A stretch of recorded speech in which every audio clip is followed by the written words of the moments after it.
नवयुग प्रगति YouTube channel में आप सभी का हार्दिक स्वागत है। सुप्रभात, मैं अवधेश कुमार आप सभी के समक्ष प्रस्तुत हूँ। आज हम कक्षा 6 के पाठ्य पुस्तक बसंत भाग प्रथम से पाठ 17 सांस सांस में बाँस पढ़ेंगे। शिक्षण के उद्देश्य: पहला, बच्चे हिंदी पाठ को शुद्ध रूप से पढ़ना सीखेंगे। दूसरा, नए शब्दों का अर्थ ग्रहण करना सीखेंगे। तीसरा, बच्चे बाँस का महत्व समझेंगे। आज हम कक्षा 6 के पाठ्य पुस्तक बसंत भाग प्रथम से पाठ 17 सांस सांस में बाँस के बारे में पढ़ेंगे। इस पाठ के लेखक हैं एलेक्स एम जॉर्ज। इस पाठ का अनुवाद किया है शशि सबलोकन ने। अब मैं आपको इस पाठ के पढ़ रहा हूँ, उसके बाद में इसका सारांश भी बताऊँगा। एक जादूगर थे, चंगी चंगलवा। अपने जीवन में उन्होंने कई बड़े बड़े करतब दिखलाए। जब मरने को हुए तो लोगों से बोले, मुझे दफनाए जाने के 6ठे दिन मेरी कब्र खोद कर देखोगे तो कुछ नया सा पाओगे। कहा जाता है कि मौत के 6ठे दिन उनकी कब्र खोदी गई और उसमें से निकले बाँस की टोकरियों के कई सारे डिजाइन। लोगों ने उन्हें देखा, पहले उनकी नकल की और फिर नए डिजाइन भी बनाए। बाँस भारत के विभिन्न हिस्सों में बहुतायत में होता है।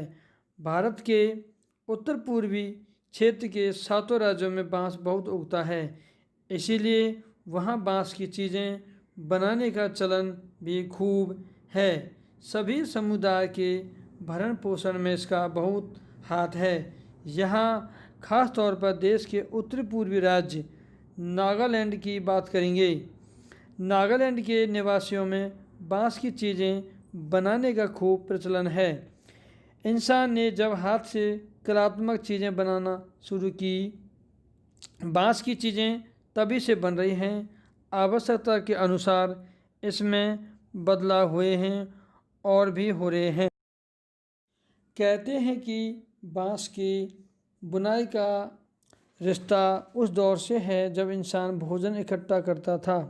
शायद भोजन इकट्ठा करने के लिए ही उसने ऐसी डलिया नुमा चीज़ें बनाई होंगी। क्या पता क्या जैसी किसी चिड़िया के घोंसले से टोकरी के आकार और बनावट की तरकीब हाथ लगी हो।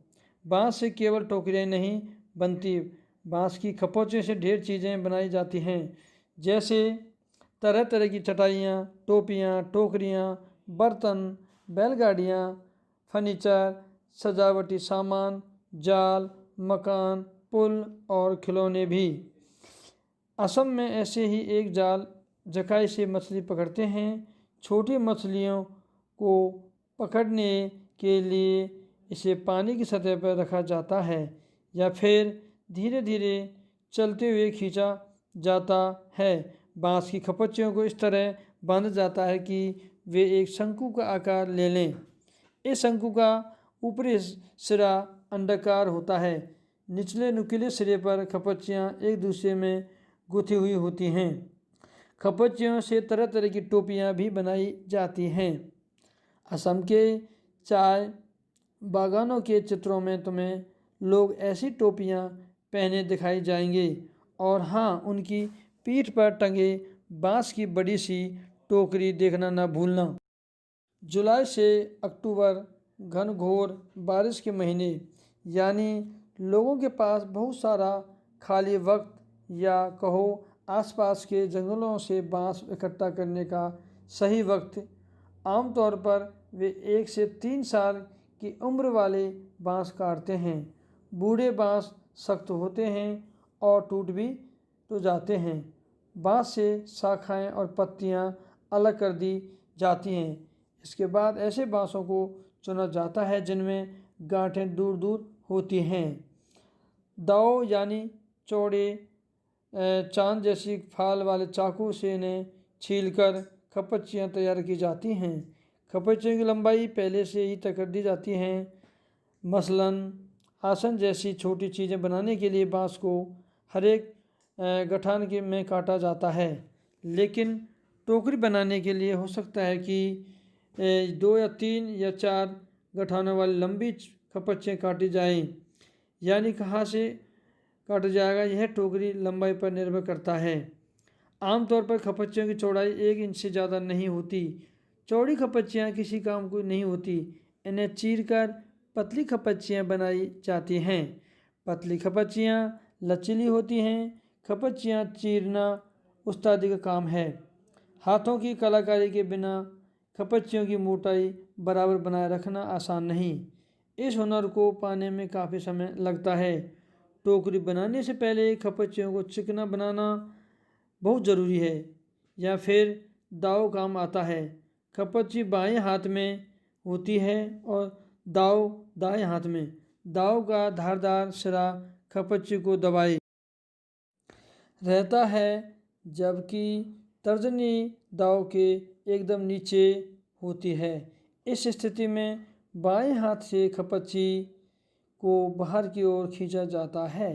इस दौरान दायां अंगूठा दाव को अंदर की ओर दबाता है और दाव खपच्ची पर दबाव बनाते हुए घिसाई करता है जब तक खपच्ची एकदम चिकनी नहीं हो जाती।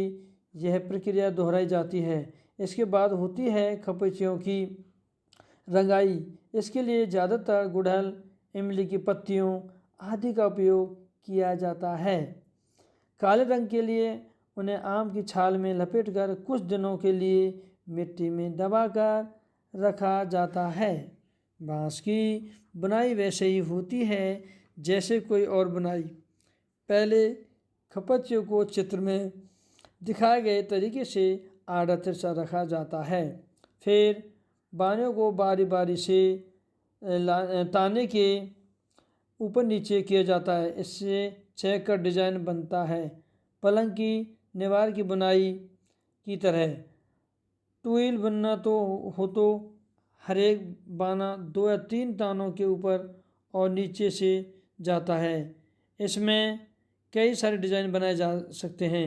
टोकरी के सिरे पर खपच्चियों को या तो चोटी की तरह गूंथ लिया जाता है या फिर कटे सिरों को नीचे की ओर मोड़कर फंसा दिया जाता है और हमारी टोकरी तैयार। चाहो तो बेचो या घर पे ही काम में ले लें। हाँ बच्चों, अब मैं इस पाठ का सारांश भी बताने जा रहा हूँ।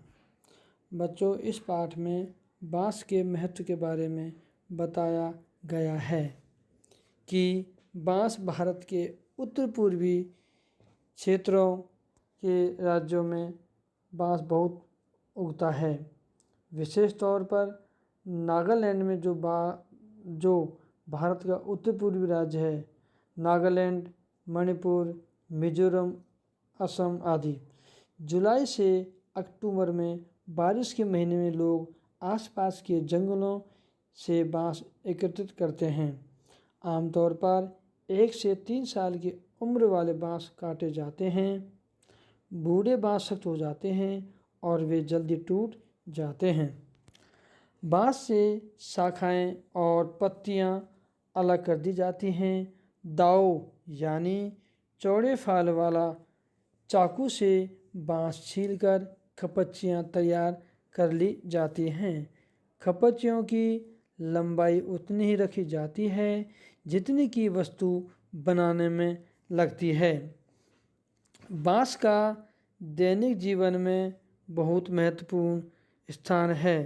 बाँस से अनेक वस्तुएं बनाई जाती हैं, जैसे टोकरियाँ, चटाइयाँ, टोपियाँ, बर्तन, बैलगाड़ियाँ, फर्नीचर, जाल, मकान, पुल, खिलौने, सजावटी सामान आदि।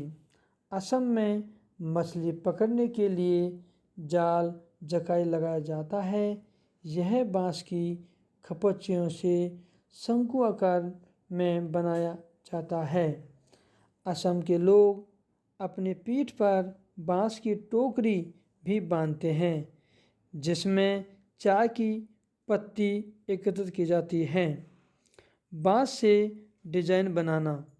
सबसे पहले बांस से शाखाओं को अलग कर देते हैं। ऐसे बांसों को चुनते हैं जिनमें गांठें दूर दूर होती हैं। संदेश। बांस का हमारे दैनिक जीवन में महत्वपूर्ण स्थान है। इससे अनेक वस्तुओं का निर्माण किया जाता है जिससे लोगों का जीवन यापन होता है। अब मैं आपको इसके शब्दार्थ भी बताने जा रहा हूँ। पहला शब्द है कर्तव्य, करामात। दफनाए मुर्दे को जमीन में गाड़ने का काम।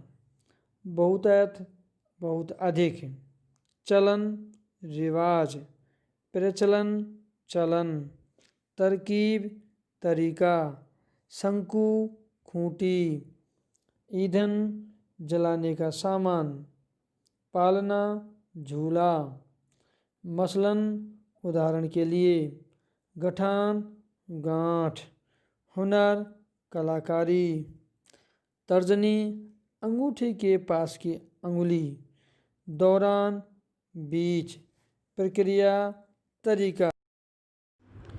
क्रियाकलाप।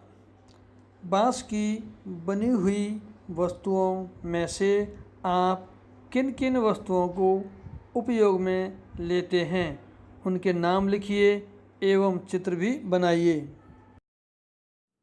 धन्यवाद।